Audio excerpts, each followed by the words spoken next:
Welcome to Milk and Mummies podcast. This podcast was created simply because I found myself happily pregnant and self-employed and wondering, how was I going to juggle it all? Get comfy as we talk all things motherhood, working for yourself, and finding that elusive balance, honestly.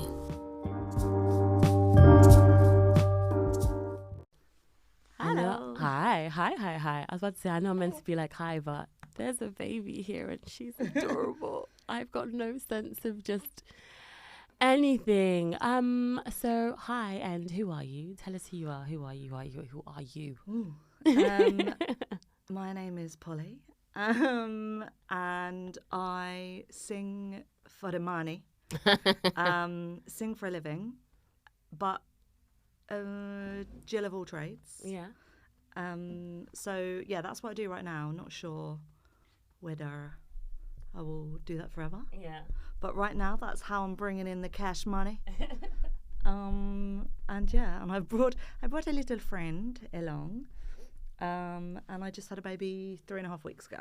You did indeed. My second baby. Your second little one. All right, guys, apologies if you heard any fumbling around. That was me adjusting bits and pieces. But Polly is in the building with her, what did you say, 3-week-old? Yeah, 3.5. That's wild. It feels like she's been here longer. I don't know why. I mean, the way she's growing, I feel like she's been here a long time because she is a nice big chocolate chip chunk. Oh, my days. All right, guys, I'm going to do my best to focus, but I just can't guarantee that's what's going to happen. Madam, I'm so glad you're here. I'm so glad you're able to find the time. I just really wanted to pick your brains a bit, I guess, about who you are and how motherhood has been for you and how you've been able to balance that with work, raising the kids, maintaining your relationship with your partner, and just being an all-round creative self. Because yes, you sing. I also know that you write, and it's just understanding I guess how you balance all of that, really. Mm-hmm. So that's what we're going to be delving into. So before motherhood, what were you up to? What were you doing before these kids came along? So before, so I've got 2 kids. Yeah. My first is 4. He's a boy. Yeah. And before him, I was still singing for the money. But I also used to teach spin in central London. Yes, you did. So I was like the fittest of my life. And yeah, that's what I did. I was on tour when I was first pregnant until about 8 months. Yeah, how was that? So I spent the whole time away, really. Yeah. Do you know what? That was pretty great because it gets to a point where it feels like it's a long time to grow these things. Mm-hmm. And it kind of, kept me occupied. They were fantastic. I was really lucky. The people on tour were amazing. Yeah. I was with one of my friends. Yeah. So me and her just had an absolute ball. Yeah. To be honest. And I didn't have another child at home, so it was a lot easier for me to be away. Yeah. And also it kept me really fit because I was dancing on stage. Yeah. Every other night or whatever. Was it a difficult conversation to have, the fact that you were pregnant and you still wanted to do the job, or did they take it in their stride? I was so nervous. Yeah. Because not even in the industry, in society, it's very different for women. There's if you give a mountain, a molehill, and they make it into a mountain. If you're a little bit ill, you can't do the job. So I was really aware that, this could mean that they're going to be funny, which kind of means that it's not, I don't think it's a good thing, but it really means that you then push yourself, not to your limit, but like you almost feel like you always have to prove yourself. Yeah. So I definitely went into the rehearsal. When I was pregnant with Caleb, my first, I had really bad pelvic pain. So I was wearing like this ugly ass belt. And I was thinking, how am I going to hide this? Like, I looked like, what's going on with me? Yeah. So I went in and I just was a bit like, I don't know, I was just really, really coy, really trying to not let anyone know. And basically straight away, the tour manager came outside and was like, "Are you pregnant?" And I was like, maybe. Yeah. Why? He was like, "Oh, mate," and he was so lovely. He was like, "You need to tell us so we can make it lovely on, make sure you're okay on tour." And I was like, "Oh, like I hadn't even thought about like from a a health and safety perspective. Yeah, I guess just so. had completely gone into like, they're going to think that I'm incapable of doing it. Also, like, although they were much older, so they'd all had kids. Got you. They were much more of a maternal side, paternal side. But I think for men, it's a lot more difficult because they don't know your limitations, what you can still do, what you're going to need, all that kinds of stuff, exactly. Right? So I kind of get that they assume like, oh, you're pregnant, you can't do anything. But it's, it's not a disease. Yeah. I can still do the same. Do everything. I don't know if that's a good thing or a bad thing. Obviously, it's great. We're going to keep pushing through, but I think... but yeah, sometimes you push yourself too much because you're trying to prove. Yeah, and also, like, as you said, this is not an illness, it's not a disease. I can still keep going. So I think there are times when you take things in your stride and continue as you would do, as though you weren't pregnant, and then by the end of the day, you're like, oh yeah, maybe I didn't need to do and that. then you're like, maybe I could have taken it easy. There we go. Right? Yeah. Did you always know you wanted to be a mum? Yeah. I always, even at school, like, probably because my mum was definitely born to mum. Yeah. But I always knew I wanted kids, to the point of, so before I met my husband, I'd like said to my mum, I'd been like, right, so I'm obviously doing this on my own. Oh, right. Because I was like, because I can't find nobody. I hadn't found anyone that there had even been a tiny little speck where I'd thought, yeah, I'm going to have a kid with you, or I want to start a life with you. None of that. I get it. I was going to say, if you had met my mum in that time, should have been like, you know what? Just pick one. They're all bad. And I was like, Mum, this can't. When she said it to me, I was like, Mum, this cannot be the advice you've got for me. But she was just like, listen, just, again, behind the insides, innit? Just give me the baby. And it's like, this is just not the life that I want. So no. But anyway, I'm glad you took your time until you found the right person. Yeah. I mean, my mum was like, okay, sure. And I was like, because I'm going to have to do this on my own. I was like, I'd fully prepared, like, right, I know that's definitely what I want. I don't need to have a man to do that. Yeah. I know that that's a direction I definitely want my life to take at some point. And I really am a never settle for less person. Yeah. So it wasn't like, oh yeah, that'll do. It was like, cool, well, that's still one of my goals. Yeah. And then, I mean, they say once you close the door and then open another, blah, blah, blah. But no, I always knew that would be a big part of my life. Did you ever consider how it could affect work? Because, correct me if I'm wrong, but I feel like you've always, I know you to have always been a creative person, working creatively. Did you ever consider what that could be like with a kid? Oh my God, there she goes. That's the baby in on me. She's so adorable. I wasn't prepared for the after. I think, again, society, they give us this impression that like snapback so easy and blah blah blah. And when I had Caleb, a few months later we went into lockdown. Yeah, exactly. I remember. So it was a very different experience. Yeah.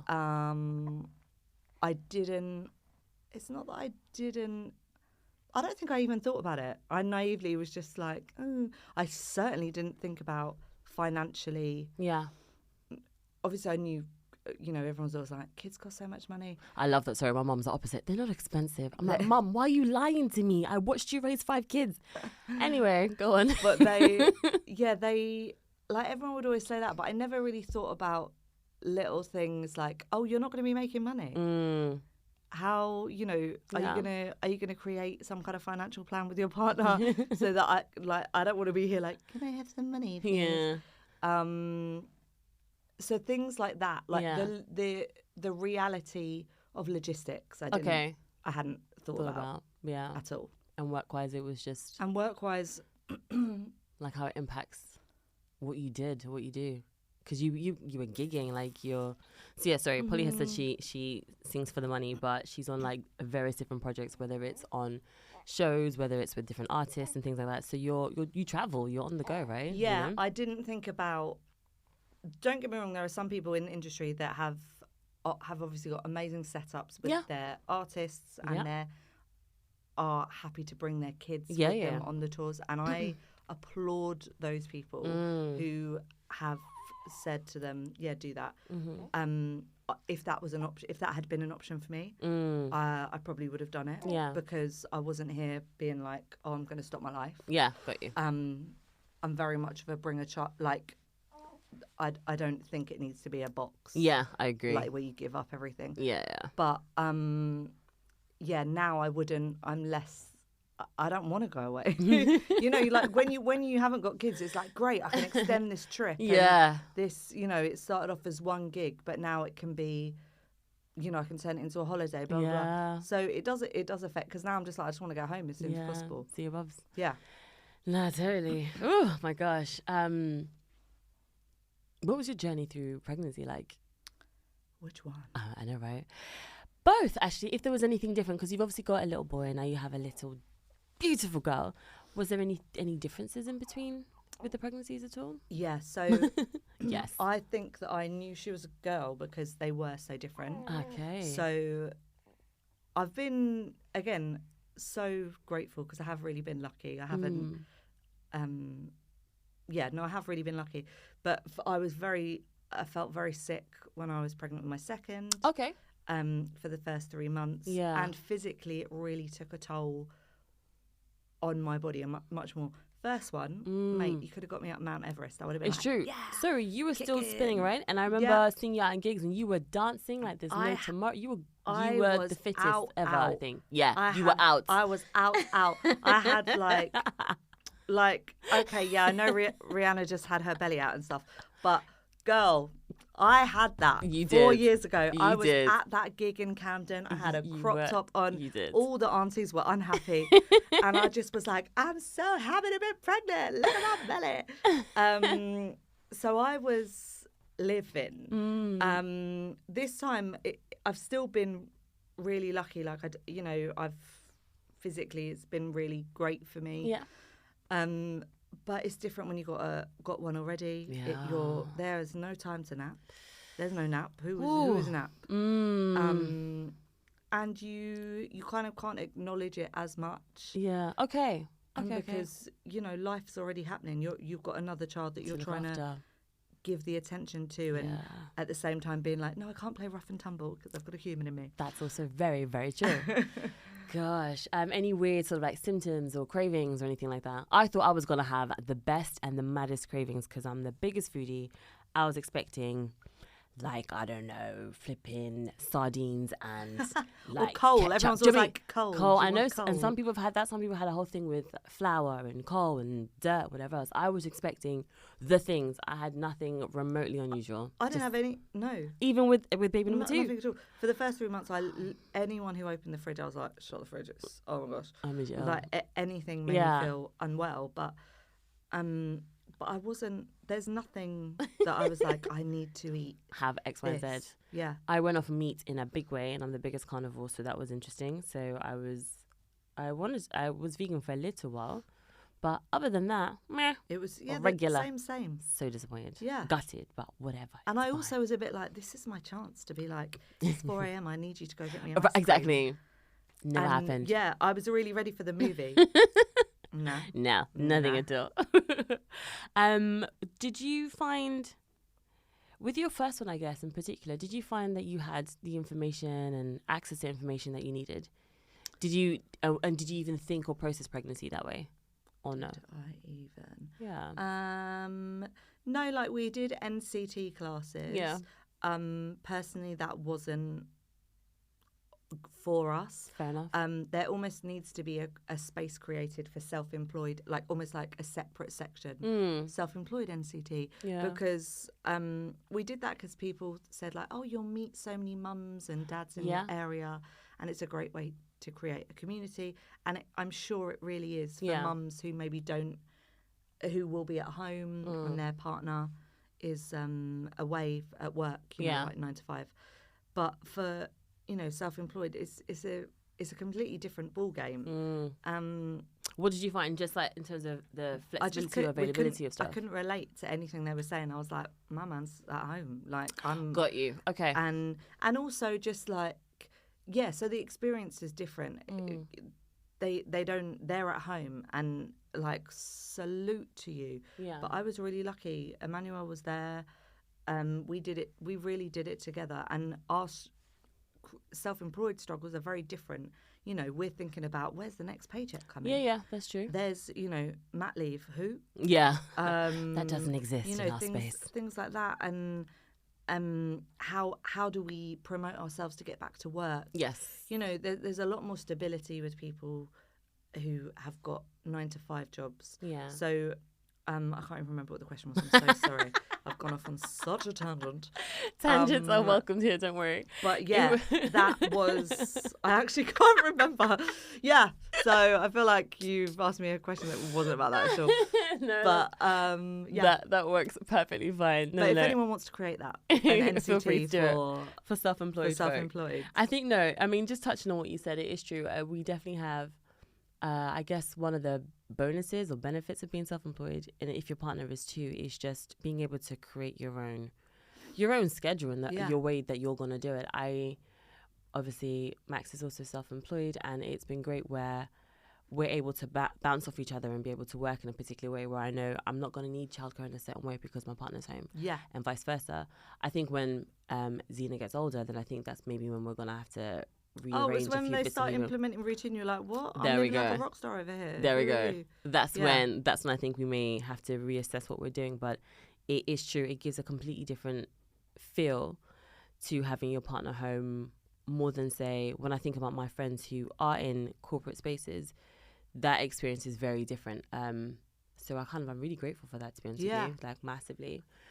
Did you find it easy to have the information or knowledge that you needed for birthing stuff? So whether it's like, I don't know, new techniques, or did you feel like you were empowered with information or knowledge? I was I've always been around babies, so and so's my husband. So we were quite confident. Like, we went into these groups or spoke to people, and was like, we know this already. Yeah, like, I'm good. Like, what do you mean you don't know? Like, so things that we took for granted. Some people had never held a baby, which is totally fine. But I was like, I didn't even know that was a thing. But I definitely, the one thing that I've done differently this time. Yeah. So I watched hypnobirthing. Okay. Wish I had done that first time. Still might not have made a difference. Okay. However, I have been so empowered throughout this pregnancy, as in I still had those feelings of confidence with my first, with my son, but I didn't know that I had the authority to vocalize it.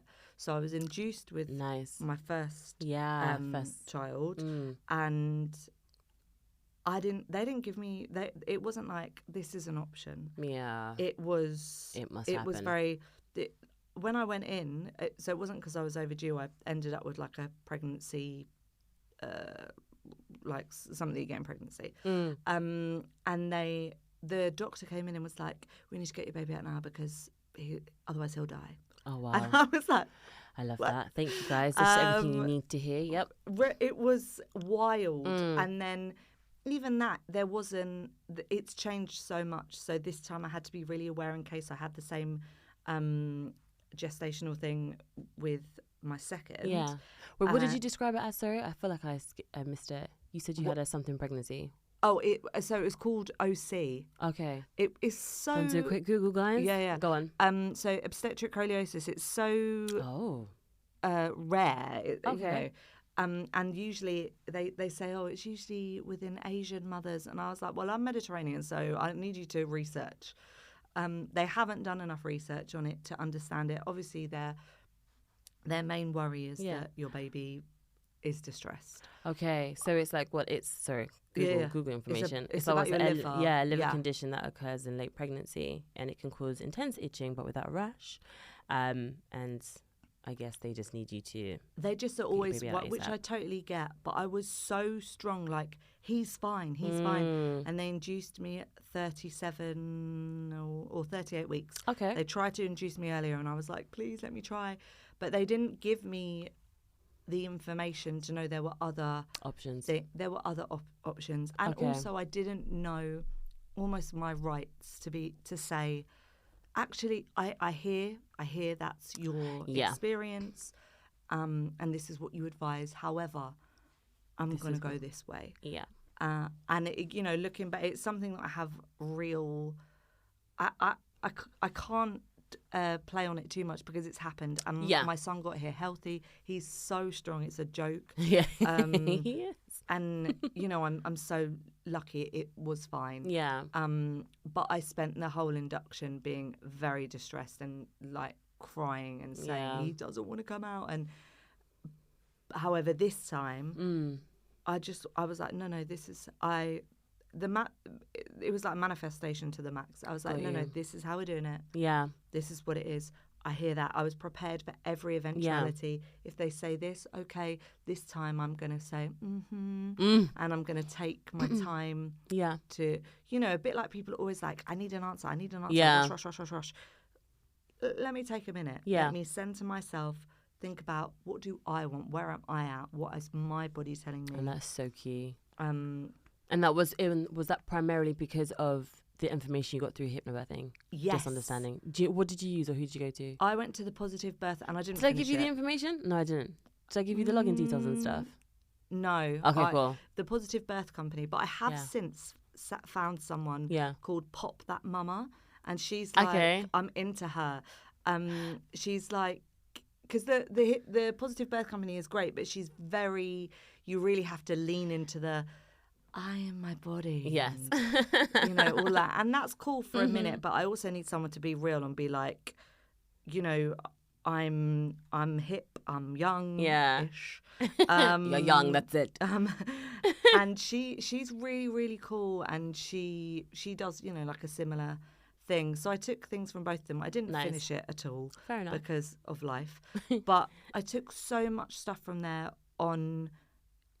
It's natural, like your body is made to do this. Yes. And it's made me so confident to talk to friends. Nice. And say, no, babe. Like, don't believe this bullshit that they be telling you out here. Like, in all these I mean, I listened to one of your other podcasts, Annabelle Spoon. Shout out to Belle. And she said similar, but you're watching this stuff where you think that and also like you think that your waters break and then you contract. Like, I couldn't believe that. What do you mean? What do you mean I can have contractions before the waters break? That's not what I've been watching. No, it's just not what we're told. It's not what we're fed at all. It's traumatic and it's horrible and it's terrible and it's pain. And it's pure pain and you can't push back and you can't advocate for yourself and you can't say X, Y, and Z. So what we're fed and what we're led to believe and what we watch in movies or whatever it is just so different to what the actual experience is, right? And creating your own reality, because it can be like that. Of course, it can, and that may be your experience, and that's just what it is. And if you have to be induced, and that is your only option, that happens, right? You can choose what you want to do, but the point is, there's actually a lot more space in here to breathe and to actually just choose what you want, which is what you've discovered, right? 100%. Exactly. So, shout out to hypnobirthing, because for me, I think I learnt a heck of a lot because of that, and I'm also definitely that research geek as well. So I was having the best time through all of that kinds of stuff. But pre that, I wouldn't have. You would have gone with what you're told through friends and family and what you may have watched, and that's it. And that would have been the experience you thought you'd end up having. Yeah. Being able to advocate for yourself and push back was definitely a new space for me in that circumstance, because you're pushing back against people who are the authority on this situation, and also are there to help you. So you almost are like, I don't want to piss you off because I don't want you to then not give me the best of you. Exactly. But at the same time, that I can't be like codependent and be like, okay, we'll do that, and that's it, and then not be happy with my choice. Exactly. Yeah, because you're the one who has to go through it. You're the one who has to labor. It's not happening to you. Yeah. So hypnobirthing was phenomenal for all of those things. And what else was I going to say to you? I think that was it, without repeating myself over and over and over again. But with this birth, you obviously decided to have a water birth. Had a water birth at home. What was that like? Woo. I'm low-key afraid of the cleanup, but what was that like? No, do you know what? It was so different. So first of all, I really wanted to have that with my first. Okay. First circumstances, couldn't have that. Got you. But so this time I was like, right, this is happening. I'm having a birth. Were you worried about OC at all? Yeah, the whole time. I spent the whole time absolutely. And if you've had it before, are you likely to have it again? Well, they told me that, and then during my pregnancy, they said, "Oh, why don't you speak to a consultant just to have some backup plans?" Okay. And I was like, "Okay, cool. Like, I'm all about having contingency plans." Yeah. And she was like, "Oh, just because you've had it before doesn't mean you'll get it again." I was like, "Bitch." Okay. I was like, "What?" Look, I was like, we're in like the 30th week. How is someone telling me this now? Like, I need you all to collect the information. Make sure you're saying the same thing because that's a game changer for me. I completely relaxed because I spent the whole time, ready to have that fight of being like, no, I will not be induced. And then it didn't even, didn't come to fruition at all. It didn't happen. I was so happy. So ended up having a water birth at home. Dun, dun, dun, dun. What was the setup like? So firstly, didn't even realise I was having this baby because with my first, I didn't go into labour naturally. Yes. So I had nothing to draw on, like, this is like last time. So I like woke up, had some bellyache, and I was like, took notes of how often it was happening. Okay. Took myself to the co-op. Okay. Went with my son and my mum to the co-op. My husband went off to football. I was like, yeah. I was like, look. I was like, I'll just wait. If the waters break, I'll call you. I was like, but I don't think this is it. Okay. He goes off to football. Yeah. Took my son to his swimming lesson. Got it. On the way to swimming, I messaged my friend. I said, am I having contractions? And I what explained were you it. I was like, it's like a level 2. I was like, look, I'm a bad bitch. I was like, but not this much. I was like, because I got a good pain tolerance. Got you. I was like, this can't be it. Yeah. She was like, no, these are contractions. I was like, right. Okay. Sat at the swimming lesson, just timing my contractions. Okay. I was like, this is the oxytocin I need. Watching my son learn to swim. This is true. Joy, happiness, love. We're here for it. Yeah, I was like, this is just going to help me. And then I was having like 3 contractions within an hour. Okay. And so I said to Emmanuel, go off to work. No, I'll call you again. Oh my gosh, yes, of course. What kind of nutter am I that I'm like, I'll let you know when the waters break. Because I was thinking like, then I'll have a little bit of time. Okay. Right? Again, still like, I don't know if this is it. I was like, I don't want to call you back from work. You missed it. Again, self-employed people. What a hard life this is. Because I was like, I don't want you to lose the gig. And I was like, and then you come back and then like, false alarm or whatever. Yeah, false alarm. Like, that's so annoying. On the way back from the swimming lesson, I was like, it's ramping up. It was like a level 5. And then I started to have them every 10 minutes. And I was like, we need to get home. Got back with my mum. Said shout I out was to Mum. still not calling Emmanuel because I was like I'm just gonna I'll keep you updated. I was like, it's definitely getting more. And then I couldn't count the contractions. Okay. Had to get the old app out. Bro, I couldn't even work mine out with the app. I was just angry. But anyway. I didn't even have the app, because I was not prepared. I was like, Mum, what's it called? She was like, I was like, I don't have time for And then my mum was like, okay, I think I'm going to set up the pool downstairs. Okay. I was like, oh, okay. So I'm up there upstairs in the chair, like breathing, saying to Emmanuel, like, I think this is it. I think maybe do come back. Oh, man. He was like, right, I'm going to set up the drums, come home. Okay, cool. How far away was he, do you know? He was like an hour and a bit away. Okay, I think I remember this. My mum's there, blowing up the pool downstairs. All I can hear is like, the pool's blowing up. She's laying out tarpaulin, all the towels. My son is diving into the pool like a shark. Okay. He's like, Grandma. Then he's coming upstairs. Mummy, look at my Lego. Showing me Lego. I'm like, that's so good, babe. Such a good Lego. He's like, I'm going to get in the pool. And I'm like, I don't think you are. Yeah. He is like, okay, bye. So my poor mum, or not even my heroic mum, is downstairs basically creating a murder scene, so that we could cover up everything. Emmanuel was like, at that point, I called him like, I think you should come back. I think this might be it. So he drives back. He gets back at about 4:45. In the evening or morning? In the evening. Okay. So from about 2 till 4:45, it really ramped up. Okay. I don't know how to work anything. I'm that person that I'm like, you learn and tell me. Tell me. So I didn't know how to work the TENS machine, nothing. Didn't. I had when I didn't use it though. But did you not? That was it for me. So he came, I was like, turn the TENS machine on. People who use it said it's amazing. Oh, it was. I didn't have any pain relief until then because you're obviously at home. Of course. That's the other thing. If you're going to do it at home, my advice, buy on the black market gas and air, because waiting for the midwives to come is a sick joke. I cannot. He came, midwives got stuck in traffic. Oh my days. So, and eventually they arrived, and then I got in. Also, my waters hadn't even broken at this point. Imagine I had waited. Yeah. I'm a fool.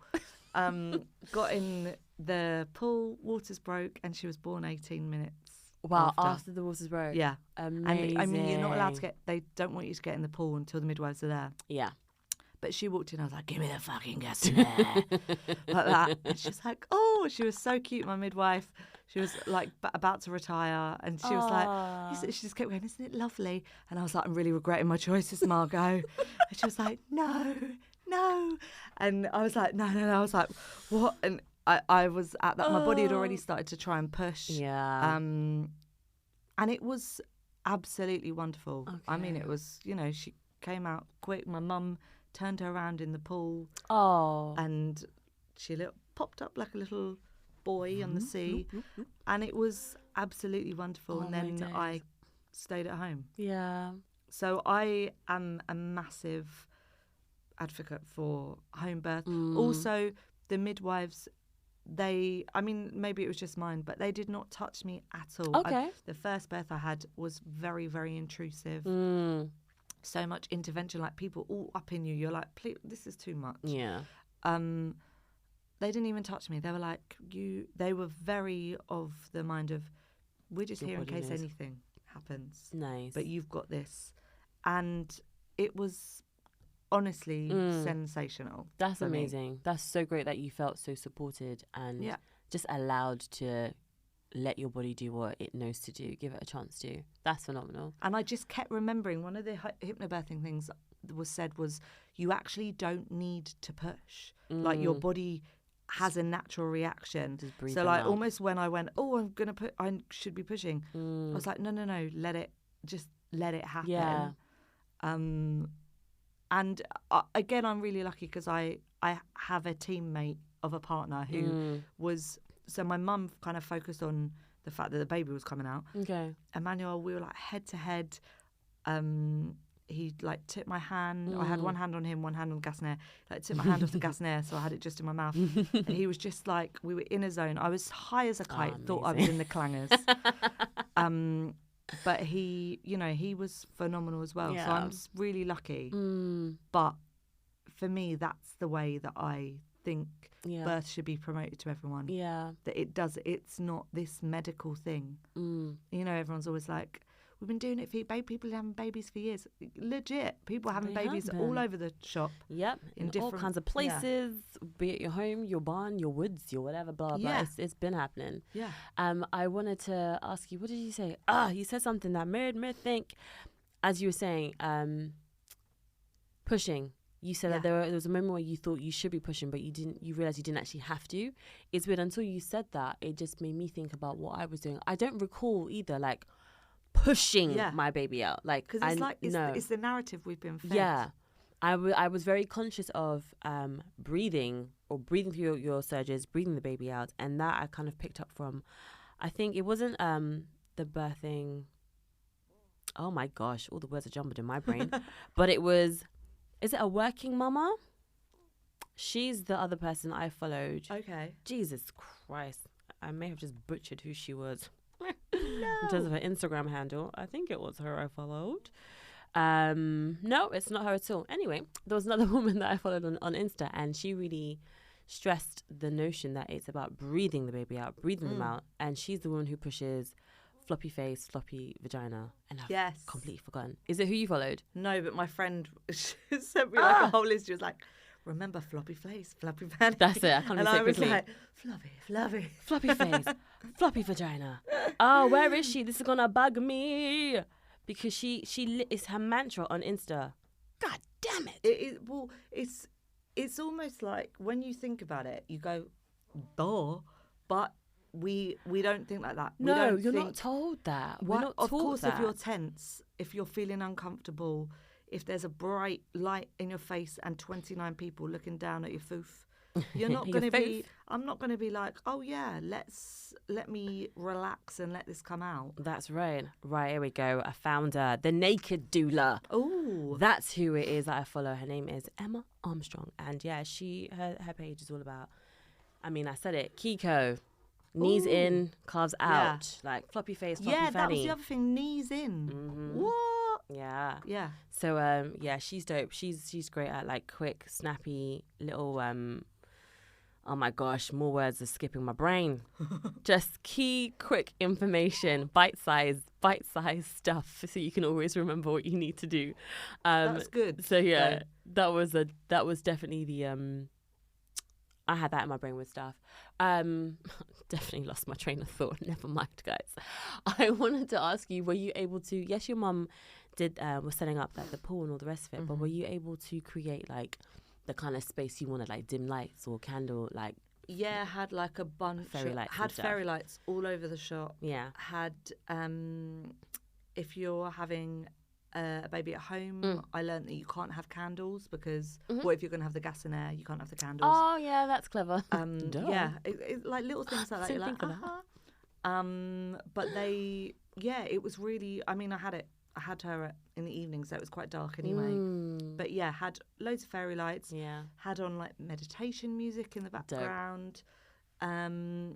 Wasn't also, I think there were points during it where I was like, is this a good idea having the baby at home? Like it's a bit long. You have to clean up after and stuff. Yeah, it's actually pretty quick. Did you do anything though? I mean, you get to sit obviously with the. Yeah. Like, look at me like it was really easy. Go. Did I do anything? No. Go people. Had a baby. I just think I expect it to be a murder scene. I get it though. Like, no, I thought yes. Of course, there's things and fluids and everything else coming out of you with the child. Sure. It's actually really contained. Yeah. I mean, I don't know what my mum said. I don't know what the bin men think when they picked up that bin bag and there's, many a towel. They're like, oh, okay, don't piss these people off. But it wasn't like, oh, my sofa's wrecked. Yeah, yeah. It was all contained. Yeah. How was your son? What was he doing? He was great. Was he in the room with you, or was he? How did you handle that? I had thought about that, and because I'm very like, I don't want him to feel excluded. Also worried about his mum or any of that. But I knew I wouldn't be able to focus if I'm also checking that he's okay. My brother came and my sister-in-law, and they looked after him. My next door neighbours. When I started to go full on primal, I mean, there was a point where I was like, this is the loudest birth that anyone's ever had. Not because I was screaming, but I honestly, I mean, the sounds were, I don't even know what animal that is. It's primal, as you said. It's guttural, it's primal, it is necessary as well. To work it was my entire body was in the sound. Yeah. And I think at that point, my little boy was like, Mommy, what's happening? So they were like, okay, we're going to go next door and play. He went out, and then when I'd had her, they came back. He came in, said hello. Yeah. And then he went to bed. Oh,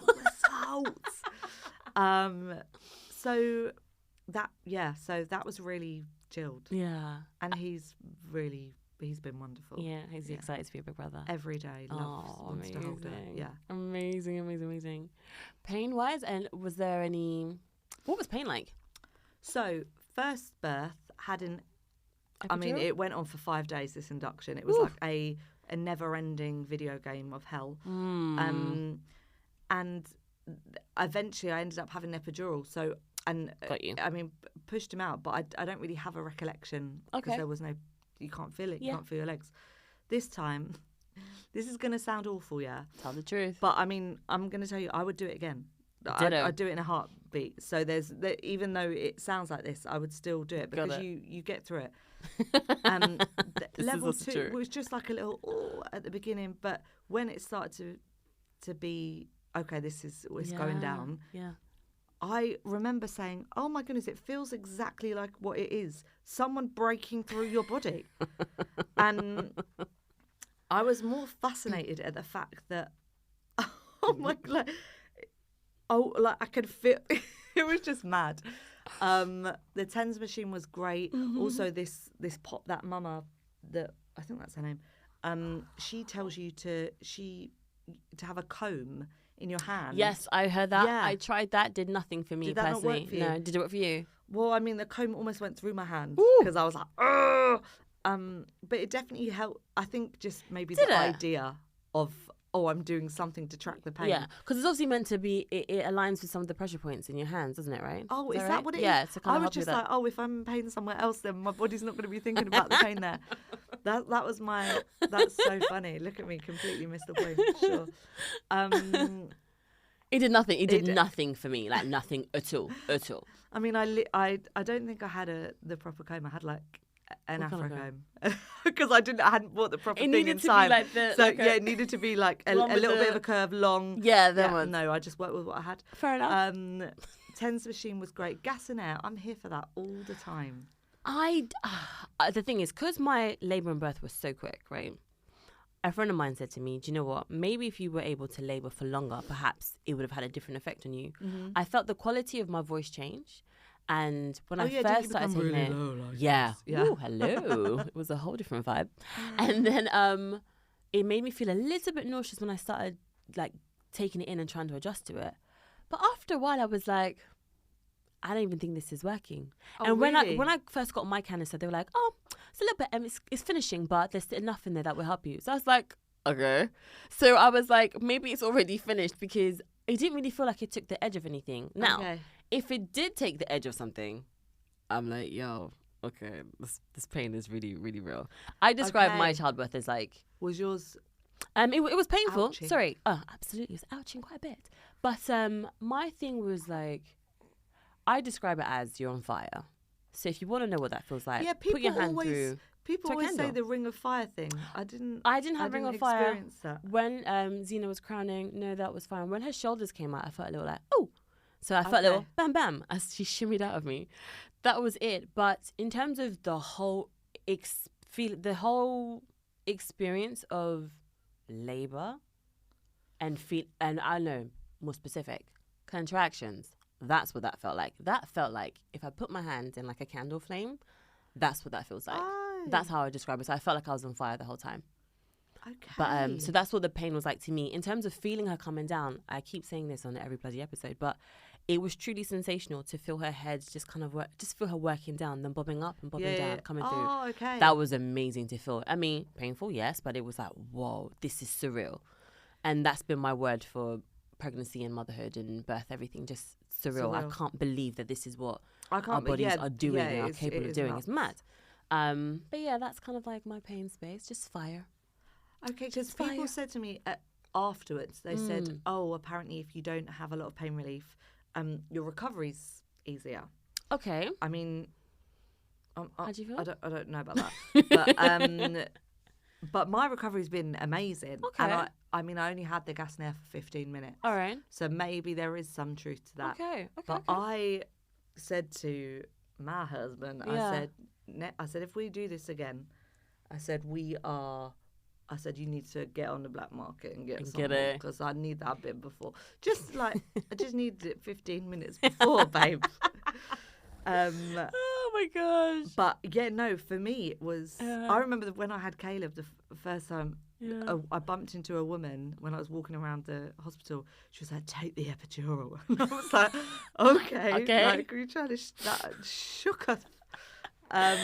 What, was she pregnant too or what? She just had the baby. Oh, I see. And I think she'd had the epidural. She's like, take the epidural. And I was like, okay. Which also, I'm all for that. Yeah, again.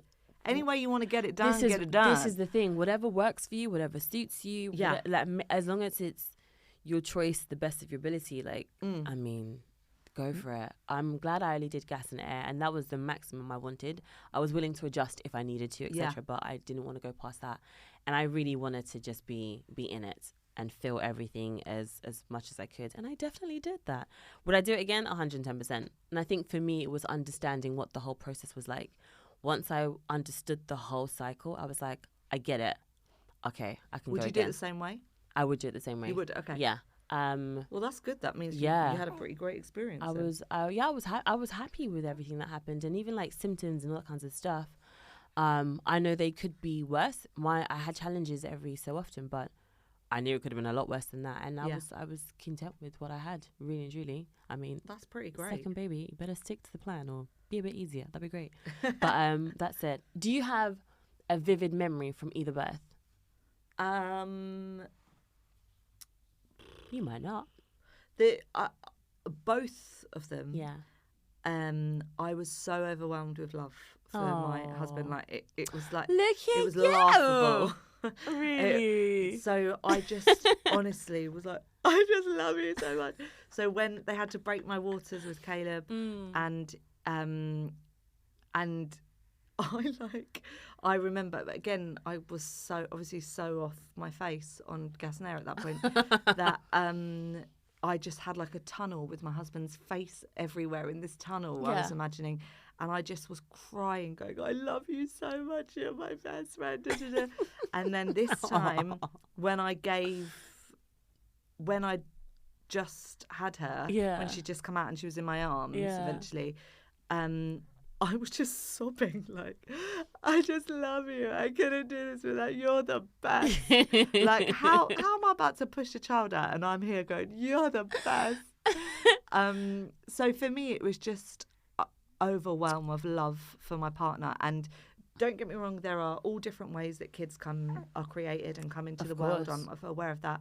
But for me, when people say, like, you know, how do you describe love? And because you can't write love, you can't touch it, you can't, there's no way of it's different for everyone. But for me, my children are the actual physical product of love, and that blows my mind. So no, I can't explain my love. I can't but both my kids are a physical product of pure love. That's a beautiful way. That's what I remember. Oh, that's such a beautiful way to frame it. That's a gorgeous memory. And shout out to husband of the year. He is Ghanaian, so he's obviously amazing. Imagine why is Ghana in the chat? Everything's Ghana. No, that's beautiful. I wanted to ask, how has motherhood impacted? Partly, how has it impacted work, but also how has it impacted? Jesus, English today is hard, you know. We're near to the end of the year. End of the year. I wanted to ask you, right? How has motherhood impacted creativity as well? So not just work, but your actual fountain and well of creativity. Woo! I got there. Okay, so creativity-wise, okay, so no, in terms of work, I think it pushes you to go, I need to do, I need to push myself to prove I can still do it, because that's still, I think that's a very alive situation in the space. Yeah. I know we've all, we're a lot more woke and blah, blah, blah. Nah, there's still everywhere. Unfortunately, as women, we're always going to have to prove ourselves. Yeah. So if anything, it's pushed me to get to the things I want more. It's made me think about money more, so think about my worth more in my work situations. It's not so much now, doing a drive for 3 hours is not just a drive for 3 hours. That everything becomes, that's 3 hours away from my kids. Yeah. So it needs to be worth it, which is actually great, because you might reach a space where you realise that your value needs to be higher. Yeah, got that. And and you might not have reached that or thought about that as soon. Creativity wise, I I think it forces, it can either, you can stay being a mum, and that's wonderful. Yeah, absolutely. For me, it has made me really want to find myself. Okay. So again, has pushed me to really think about, what do I want to do to be me? Because I'm a mum, but I'm not, that's not my whole, and it's okay to have other things. Yeah. So creatively, you know, Hi, exactly. gorgeous. You got to think about other ways. It doesn't mean you can't have it. You just got to think about the ways to make it happen. Whether that mean, my friend, she took her baby to the studio and did a whole album took her and would be. I mean, she only had one at the time, but took all. You know, would do the night shift there because you can do that. Yeah. So yeah, it's just it just for me it has made me really think about who I am as an individual. Yeah. Had you felt lost, or had you felt that you'd lost a part of that? 100%. Especially during my first, because it was lockdown. Of course, yeah, that element as well, right? Yeah, you really. I mean, it really was like you. That's what you do now. You stay at home. And that was really difficult, and also really difficult for me to get back physically. So I'm all for love your body, of course, how it is. For me, fitness is such a huge part of your world, right? Fitness is a huge part of it for me, and not even aesthetically, the endorphins that I get from doing fitness. I'm not a gym girl. I've got no discipline. Put me in a class. I need to be in a community. I need to be in a class where you feel that tribal energy. You're all doing this together. Yeah. And whether you lose 1 pound or you gain 5, the feeling of doing that is immense for me. So that's what I. Hello. She's adorable. Sorry, I'm trying to stay on job. I'm like, look at her face. She's been very good. It's funny, like on camera, like the mic is actually right in her face, so the world isn't seeing the gorgeousness. But guys, she's just like amazing. She's got a whole head of hair. She does. Anyway, you were saying. But yeah, so that was, again, can't remember the question. So sorry. Had you felt like you'd lost a sense of yourself? Yes. So that was really important to me. So from the first time, I learned so many things from the first time to do different the second time. So I knew that fitness was important to me. So I knew that, okay, this time, as soon as I'm able to exercise, I'm going to go. I knew that last time I was able to get back to work quite soon. With my first, I went back 5 or 6 weeks after he was born. Yeah. And I was okay to do that. Sure. So for me, I felt like, I know I'll be cool to do that this time. So I went back 10 days after. Yeah. Did you get opinions from people on that? I think people have.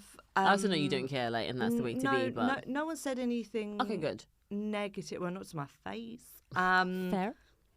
They've just been like, oh my gosh, like, that's amazing. Okay. And that's not because I'm amazing. That's just because I've got a great support network.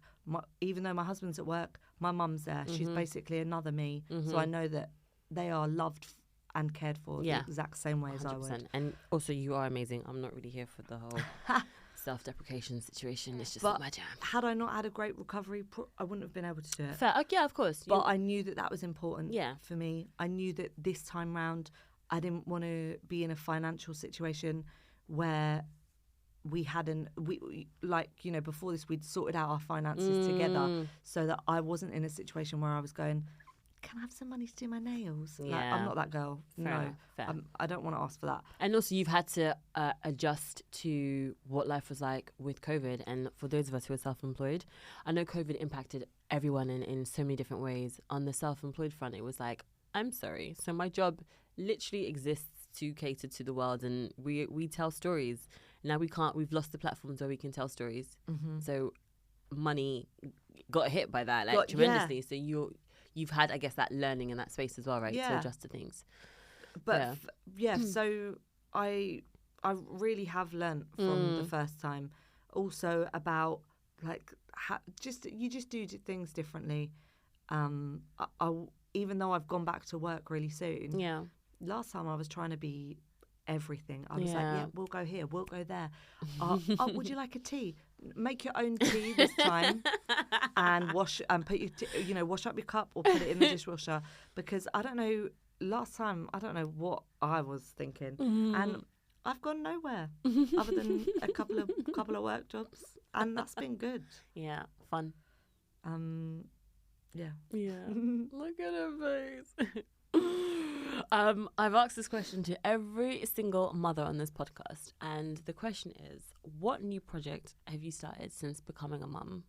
Because everyone, dare I say, everyone starts a new project when you become a mum. So did you start one first baby or second baby, and is it still ongoing?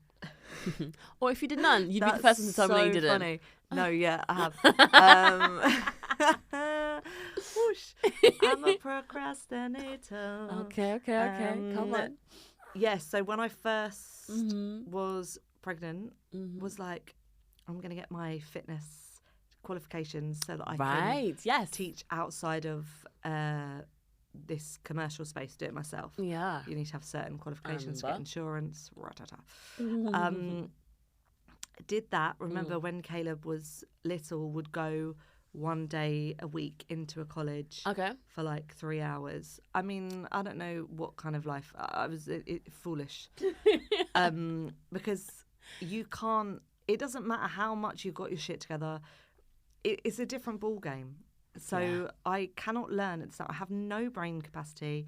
I can't retain information. Yeah. You got to think about things like if you're breastfeeding, pumping. Yes. Planning that, the scheduling around that. I mean, mummy brain is a real thing. You're giving yourself 3 million times more to do. But didn't know because it was my first. So did that anyway. Did it, got the qualification, great. Then a month before I found out I was pregnant with Isla, I had started another fitness qualification.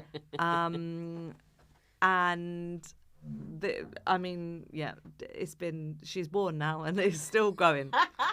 So I've got a year left to complete it. And if I don't complete it, I'm gonna lose it. So yeah, those were the things that so clearly I didn't, although I started it before I knew I was pregnant, but I thought, yeah, I'll have it. Do you know what? I'll stop work and then I'll stop work and then I'll get it all together. Then on my time off. Yes. Time off. Who are you? On my time off, in my mat leave, that's when I'll finish. Yeah, you laugh at me. That's when I'll finish the qualification. Yeah. Have I even opened a page? Have I? No. Okay, so that's my ongoing question mark. Yeah, I need to finish it soon because otherwise I'm going to need a new dream, new project, new stuff. But it is phenomenal how every single person has started something new. Like I mean, obviously, we mentioned Annabelle before, but hers was what breast milk cupcake situation. That's what she had ventured into that space. I don't think she didn't continue with it, but again, there's space for all kinds of ideas and wants and needs. At the beginning, I had so much milk, and I was like, I'm going to sell this to bodybuilders because I had heard that they pay. What? I'd heard or watched something somewhere that they pay like a good hefty penny for breast milk because I think it has like so many calories and all that stuff. And I was like, do you know what? I'm going to turn. There's a market for everything. You could have. And then what happened? And well, no, then because then the karma comes in, and I was like, but if you've got extra milk, Polly, you should be giving it to babies in need. Aww, do you know what I mean? So then So anyway, I need to buy myself a new freezer for all this milk. But breast milk cupcakes. I mean, that was her. I'm down to be the people who try it. There you go. How's breastfeeding for you? Just because you mentioned that, and I always forget to ask people actually, because breastfeeding be a whole other journey, whole other conversation situation. But I've been really lucky both times. Okay. Very different babies. In terms of like she's really colicky, so very different. Caleb was just used to eat all day and sleep. She doesn't eat as much, but it's been absolutely fine. Yeah, for me I've been really lucky. I haven't both babies didn't have tongue ties, so I didn't have to experience. I've had friends who have really struggled, and so another thing I learned from my first time was, if you then decide to go to work and you decide that you still want to breastfeed, so you have to pump. Yes. Do not leave it until like 2 nights before, and then you're like stress pumping, and you're like, haven't got enough milk. Oh. And I got myself into such wound myself up so much that I was like, I need to get home. Don't give him, with Caleb, don't give him anything else other than, I like became obsessed and so worried. So this time I'd learnt from that and said, right, day one, bang, let's get that pump going. Hence, have 9 storage freezers of milk. Everywhere. So it's been I've been really lucky. Yeah. Have learnt from last time to just do that straight away, so that you aren't in a situation, even if I don't use it for work. Yeah. And also had learnt that for me, would share the load. I'm sharing the load more this time. Okay. Last time did it all, unless I was at work, he was on my boob. But this time have been like, she's not going to be any less bonded with me. Yeah. She is mine. It's fine. And it's nice to give that to her dad, and they can have that bonding time. Yeah. As well as, it's hard out here and I'm tired. So, let's share. Yeah. So that's what I've learned. Okay. And only been able to do that because from the first time. You learn from that. That was important. No, that's really good to hear. I know everybody's breastfeeding journeys are different. Mine was, again, I think having to get it in my head as to what it was. Everything worked and happened as when it was supposed to, but with Zena lost quite a bit of weight. Okay. And that really got into my head. So it became a big thing for me about breastfeeding and making sure she was feeding and eating. So I was feeding her every 2 hours, and I was pumping as well. So I had to feed her and top up, and I didn't want to top up with formula. We did a couple of times with formula, and again, each to their own with this. A fed baby is the best baby, I guess. But she was fine with formula, and then a couple of times she just absolutely rejected it. She like projectile vomited once, and I was like, oh my God, never again. So it was a case of breastfeeding and then pumping as well. So it was definitely a whole production for me. So it's nice to hear when it works so seamlessly for people, and it's just, I guess, people being aware that sometimes it takes a second, but there are people and systems out there to help and support you as well. So that's pretty cool. Biggest love, takeaway, and biggest struggle with all things of motherhood. No pressure. Again, you might have no struggles or no stuff. Oh, look at her. Biggest love. What, like practical? Whatever works. Biggest love with motherhood or with your babies or this whole space. One of the things that I have learned both times, to which has then become a love, is that you're so busy doing all the other stuff, I've got to clean it up, blah blah blah, and you got to clean this, got to wash this, got to make sure this is okay, got to feed them, that you end up just doing the practical thing for your baby, which is like, do they need a feed? Right, I'll take them. Yeah. And everyone else gets the good part. Yes. So the part, that bit that makes everyone else get the love bug, where they just hug your baby and they're in that moment, they're present in that moment. Yeah. And then, they're crying. Oh, yep, I'll win them. Oh, da-da-da. So you don't get the moment. You don't get the times of, I'm just in this moment right now, in love with my baby, just looking at them look around. So what I've learned, because I've had that both times where I've been like, I'm not appreciating this. Yeah. I'm getting wrapped up in the everyday, and the everyday is not important, because I know everyone says it.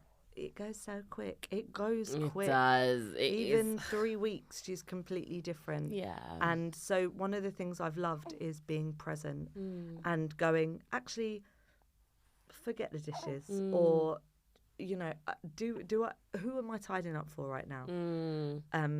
Just sit, look at your baby, and go So that's been my love.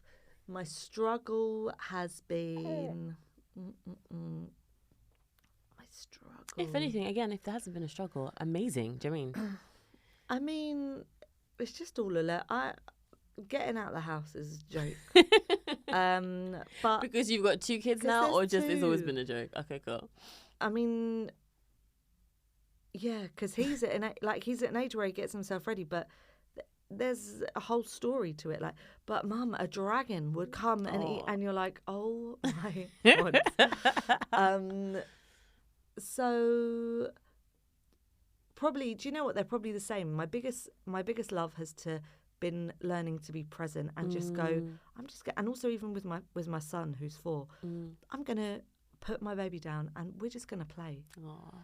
But that's also been my biggest struggle, because that's also really hard. Yeah, to be present. That's the one thing I have to commend and question and salute parents who have more than 1 kid, because the level of focus I have for my kid, I don't know how you're meant to split that same level of intensity with 2 babies or more than. I just don't know how you're meant to do that. And people do, and you figure it out and you find the balance. And I guess maybe on some days even it's not 100 on each child or whatever the split is, but that feels like a fucking mission, man. I don't know how that's gonna work. That's really it's just I think it's something you're just really conscious of. Yeah. Especially at the beginning, like you really got to make that let them know that it's not all about the baby. Yeah. Oh my gosh. Fun and games. But with everything and all being said, blah blah blah blah blah, are you enjoying it? Absolutely loving it in a different way. Yeah. But yeah, wonderful. Don't get me wrong, definitely started my 20s thinking I'm going to have 5 kids. Babe. And I'm going to have them from 23. Listen to me. Before I knew what life was, I knew that I was going to start my family at, say, I don't know, my gosh, say 25. Because by then I would have been an established singer and actress. Yeah. With the man of my dreams. Would have been with my man for 3 years. Listen to me. The home life and stuff was sorted. And I was like, by 27, 28, I'd be done. And I wanted to have a humongous family. I often told people 50. Imagine. So 50 kids with me and my man, with all the money clearly and the career of my dreams. Yeah. Then life lifed. Yeah. And I went, right, I've now got to do bloody pregnancy maths. Like even trying to get pregnant was like the maths that were required to understand what ovulation was. So it wasn't like a big old try situation, but there was maths there. I wasn't expecting that. And then again, like I mentioned before, contractions, like doing math there as well. So it's just the naivety of everything that you're like, oh, what? There's like other things. Yeah. And even just packing a baby bag is like, that's a degree. I'm always like, have I got it? I actually wrote a list this time so that when I leave, I can be like, got it. Because there are so many different aspects of it. Yeah. Yeah, it's true. So, but loving it, but definitely different. Yeah. But again, would do it again. Yeah. No, like I said, the second she fell out, I was like, yep, I can go. I know this. I can do it. Yeah. But I'm definitely taking all the tips, tricks and hacks from everyone who's got more than 1 kid, because I'm just like, man, I don't know how that's going to work. Do you have any hacks? Don't follow a box. Don't listen. Basically, don't listen to anyone. Even though you just said I want to take all the tips and tricks. It doesn't anybody do. But at the only listen to the positive people. That's not that that's not that there isn't positive things from negativity. But yeah, got you. I'm not interested in people that go, but you're so tired. What the fuck is that? Don't talk to me. Like, you're so tired. Like you're just starting with negativity. Like maybe say to me, how are you doing? And if I say to you, I'm so tired, be like, yeah, babe, I bet. Don't come with, oh, I remember I was so tired. Just bitterness. So in that sense, don't talk to anyone. Okay. But also do it your own way. There is, everyone can do it their own way. Everyone assumes that you have a baby and that's your life. Definitely, that's not how it is for me. if anything, it's made me go, I want to show everyone that you can have a babies, and you can go, I'm going to go off to this country. Actually, there is no one size fits all. I don't have to follow the rule. And I don't have, I can do what I want. If anything, you end up being more like, I can do it my way. So yeah. Yeah, that's the top tip. That's the top tip. Do it however the fuck you won't do it. There you go. And on that note, we're going to call it.